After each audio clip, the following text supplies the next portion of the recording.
Make your way to your seats. Showtime! Please make your way to your seats. The show is about to begin. Showtime! Let the magic begin.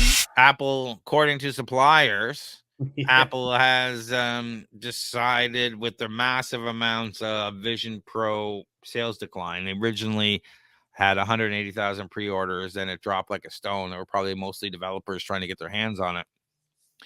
No one's buying this thing.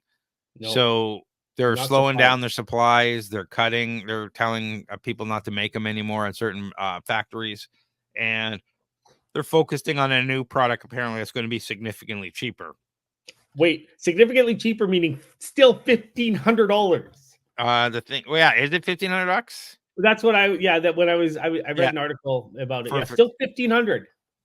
Yeah, well, it's cheaper than the 3,800. But it's way more expensive than the what's the XR Pros or there's a bunch of AR glasses out there that are like max like $700, and apparently they work better than the Vision Pros. Yeah, and these were supposed to be a high quality set piece of gear, and when people got it, it was plasticky. They were falling apart. They were really unimpressed with the quality. It felt like what you got at demo day months before it was released and what they got their hands on were completely different products. Yeah, exactly. So where do you think this is going? Like the people are spending billions on this hardware. Like what have we seen, with optic, what's the one, Metabot? Oculus, and the Sony had one, and Microsoft had one, and everybody has one. And this has been going on for years. And I don't know, I think 4 or 5 years ago, I did the AR VR summit in Toronto. Like I ran it, and we had like 8 to 10 different units there that people were trying and stuff. I don't think it's really moved forward much as an industry. I don't think the technology has a little bit, like as far as the displays for each eye, the weight of the things like that. There's more content now. But yeah. And, one cool thing about the Sony's PSVR 2 is now you can use it with your PC. So not just stuck to PlayStation, which is really cool. Microsoft HoloLens, I've always liked those the best. They're bulky though, but they've always gotten good reviews except for the bulkiness, right? But they haven't released a new HoloLens in years. Like they have HoloLens 2, and it's been, I think, probably 6-7 years since they've released, maybe less, maybe more. But I think the use case for these, so I think there's a specific use case for VR gaming, for whatever, Second Life, whatever you want to use it for. And then I think there's a specific use case for AR, which is those glasses for you to have your monitor right on your face, 120 inch screen. You can watch movies, you can stream whatever you want, and it's all private, right? And I think there's two paths moving forward. I don't know if these Apple Vision Pros are the thing that's going to push the needle forward or move the needle forward. But I think technology is moving, and getting better. Just I think not at the pace that we would expect it. Yeah, and I think companies are spending a lot of money on this, and the technology is rapidly changing. And I think really what they're getting to is we don't really need a huge amount of computing power in the unit itself. We just need a really good monitors. Yeah. Because at first it was everything was in it, and now I say, we'll just hook up to PC, just hook up to Mac, just hook it up to whatever. And you get less bulkiness as you go through it.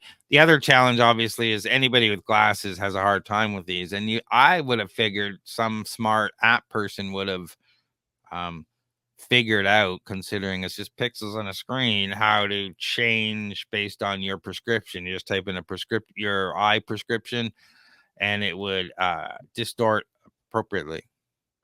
So I don't think they can do that because of the way that the screens are, because you would have to change the focal, you'd have to adjust the lens itself. And I think that there are there's the AR glasses do have something like that. There's one that has it where it's not automatic, but you can get different attachments.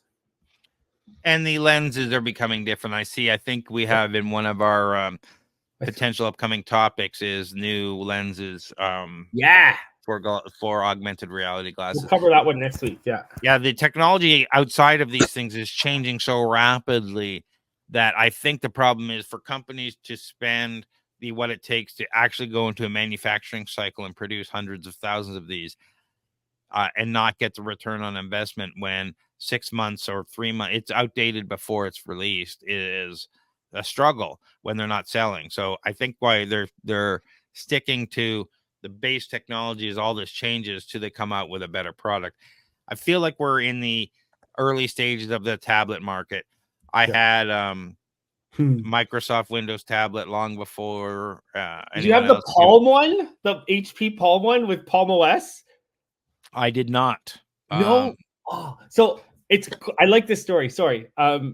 So Palm came out with this tablet that ran Palm OS, and this is near the end of Palm.